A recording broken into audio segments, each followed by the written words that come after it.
have breaking news on the U.S.-Mexico border and a stern warning from Homeland Security Secretary Nielsen.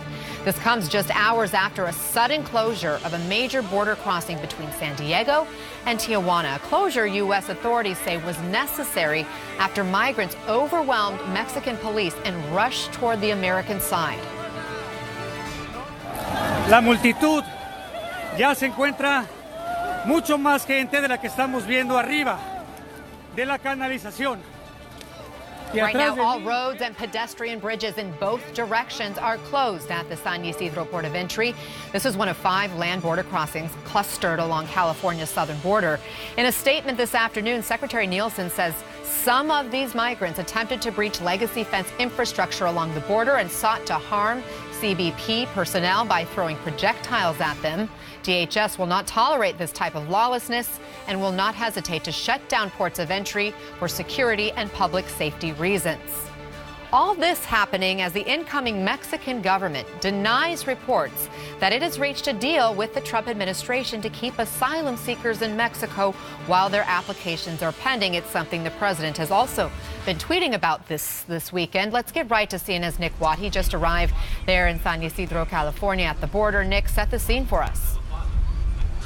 Well, about 5 minutes ago, I heard from authorities here that they have now opened the pedestrian lanes north and south. They've been closed for about 4 hours since this incident when around 500 migrants, they say, on what was supposed to be a peaceful process, came to the border. Some of them managed to overwhelm Mexican police on that side. And according to Kirsten Nielsen, they tried to climb over what she describes as legacy fencing around this border, which is, by the way, one of the busiest land borders on earth. She also says that they tried to throw projectiles at U.S. officials on this side, CBP people on this side. So the border was closed for a few hours. Of course, this is a very busy day. Thanksgiving holiday weekend. I spoke to people who were Mexican people who were stuck on this side of the border.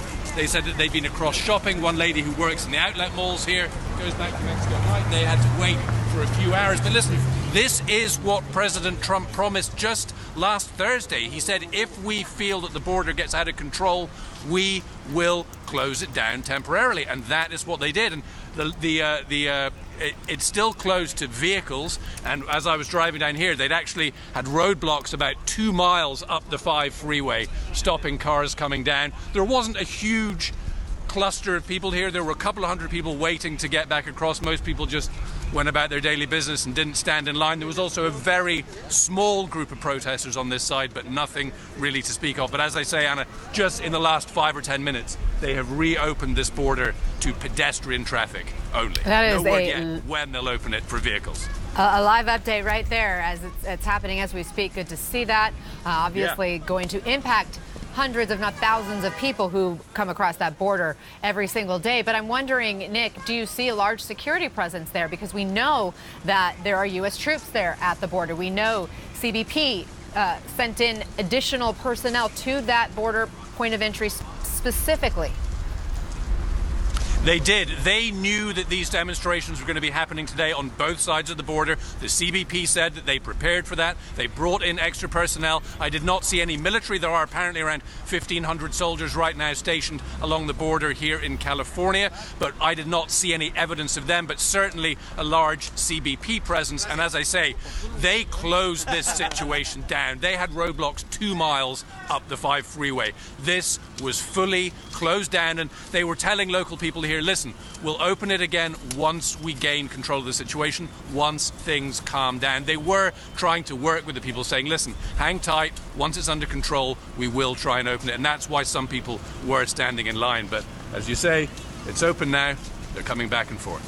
Anna. Nick Watt reporting. Thank you for that update. I want to bring in CNN's Rafael Romo, tracking every angle of this story. Rafael, Southern California shutting down a border crossing. Just how unusual is this? Yeah, it's very unusual and quite a headache, as we have heard in the report that we just had. It's the busiest border crossing point in the entire world. And Anna, since we last spoke, we're getting reports that this might have been started by false information being spread on social media. People saying that as long as the migrants got to the American side, they were going to have an opportunity to apply for asylum. In the city of Tijuana, the mayor is saying that Several people have been detained for spreading false information that led these people to go around the police. And now, we were talking about this before. It was essentially a numbers game. There were dozens of Mexican federal police on the Mexican side blocking access to the American side.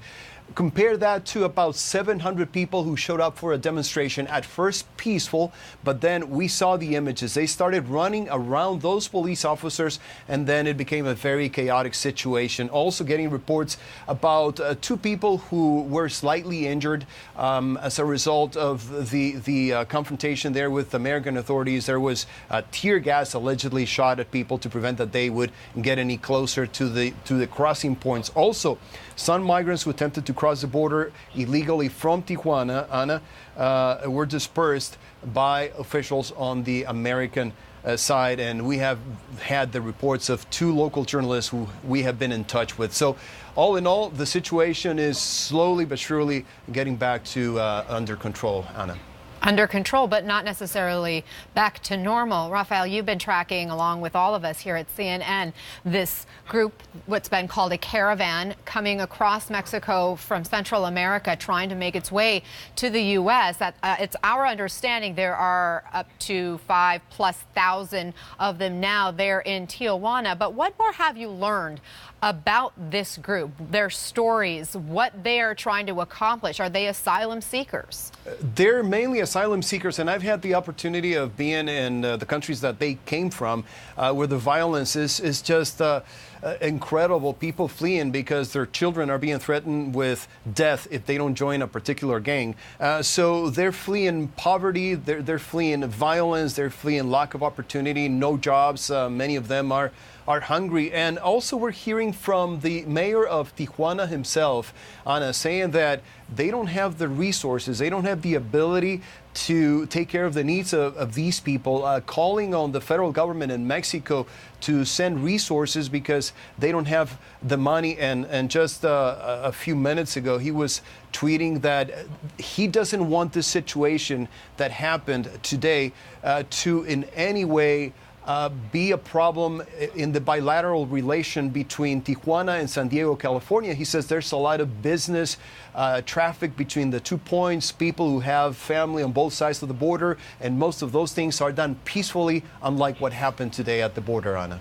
There's the relationship between local officials on both sides of the border, but bigger picture, the relationship between the U.S. and Mexico is something we've been talking about this weekend, because what we're seeing happen there at the border comes on the heels of what we're learning is a possible deal between the U.S. and Mexico, at least the incoming Mexican government, that would keep asylum seekers in Mexico to wait while their court cases play out in the U.S. But now today, Mexico's incoming government is saying, no, not so fast. What more do you know?